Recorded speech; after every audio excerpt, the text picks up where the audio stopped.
असफलता से सफलता की ओर आखिरकार प्रक्षेपण की घड़ी आ ही पहुंची। इस क्षण के लिए हम लोगों ने 7 बरस अथक परिश्रम किया था।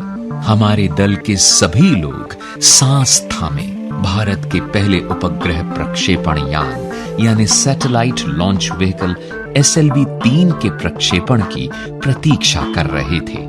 उल्टी गिनती शुरू हुई।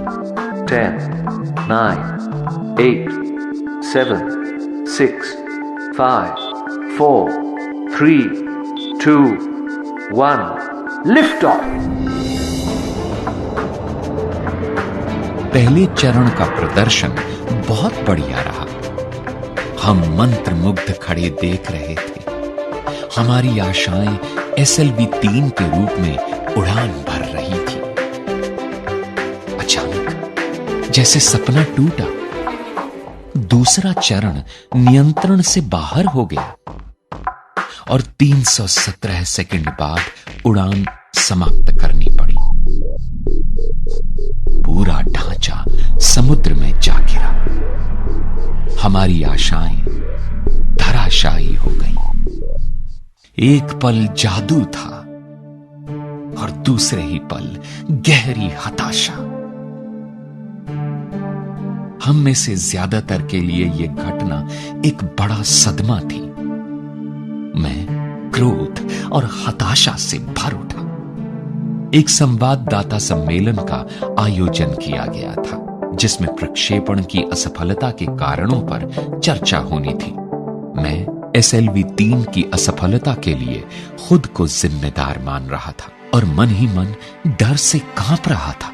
मैं जानता था कि संवाददाता सम्मेलन में मेरी और मेरे दल की खूब आलोचना होगी, लेकिन हमारे संगठन के अध्यक्ष प्रोफेसर सतीश धवन ने मुझसे माइक ले लिया और आत्मविश्वास के साथ सभी प्रश्नों के उत्तर दिए। उनके अविचलित रहने और विचारों की स्पष्टता से मैं सचमुच बहुत प्रभावित हुआ। प्रोफेसर धवन ने कहा, यह अभियान बहुत जटिल होते हैं। हमें पता लगाना होगा कि गलती कहां हुई, गलती ठीक करनी है और फिर निश्चित रूप से देखना है कि ऐसी गलती दोहराई न जाए। और फिर उन्होंने कहा, मुझे पूरा विश्वास है कि ठीक 1 साल के अंदर हम एक उपग्रह को सफलतापूर्वक पृथ्वी की कक्षा में स्थापित करने का लक्ष्य प्राप्त कर पाएंगे। उनके इस वाक्य ने मेरी बहुत हिम्मत बंधाई और मैं जोश से भर उठा। पिछले सप्ताह भर मैं नाम मात्र ही सोया था। मैं सीधा अपने कमरे में गया और बिस्तर पर जा गिरा। ठीक 1 साल बाद 18 जुलाई 1980 को एक बार फिर पूरे देश की निगाहें हम पर थी। भारतीय अंतरिक्ष कार्यक्रम का भविष्य बदल देने वाले प्रक्षेपण की घड़ी आ पहुंची थी। तड़के ही SLV-3 ने उड़ान भरी। उपग्रह कक्षा में सफलतापूर्वक स्थापित हो चुका था और तब मैंने अपने जीवन के सबसे महत्वपूर्ण शब्द बोले। Mission director calling all stations.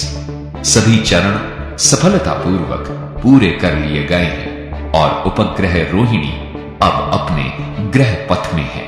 चारों ओर से उल्लास भरी आवाजें उठने लगी। जब मैं इमारत से बाहर निकला तो मेरे सहकर्मियों ने मुझे कंधों पर उठा लिया और जुलूस बनाकर प्रक्षेपण स्थल की ओर ले चले। वो मेरे जीवन का सबसे गर्व भरा और सबसे सुखद क्षण था।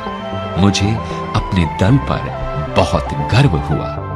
पूरा देश उत्साह से भर उठा। भारत उपग्रह प्रक्षेपित करने की क्षमता से संपन्न देशों के छोटे से समूह में शामिल हो गया था। हर अखबार के पहले पृष्ठ पर उपग्रह के सफल प्रक्षेपण की खबर थी। एक बार फिर संवाददाता सम्मेलन हुआ।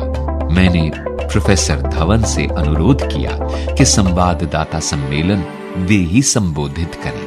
लेकिन इस बार उन्होंने माइक मेरी ओर करके मुझे ही प्रश्नों के उत्तर देने दिए। उन्हें पता था कि इस परियोजना पर मैंने कितना श्रम किया है और उन्हें लगा कि प्रश्नों के उत्तर मुझे ही देने चाहिए।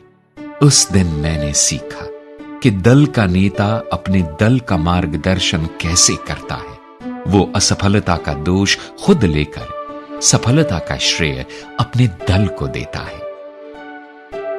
मैंने मन ही मन सोचा कि काश किसी दिन मैं भी ऐसे ही अपने दल को प्रोत्साहित कर पाऊं।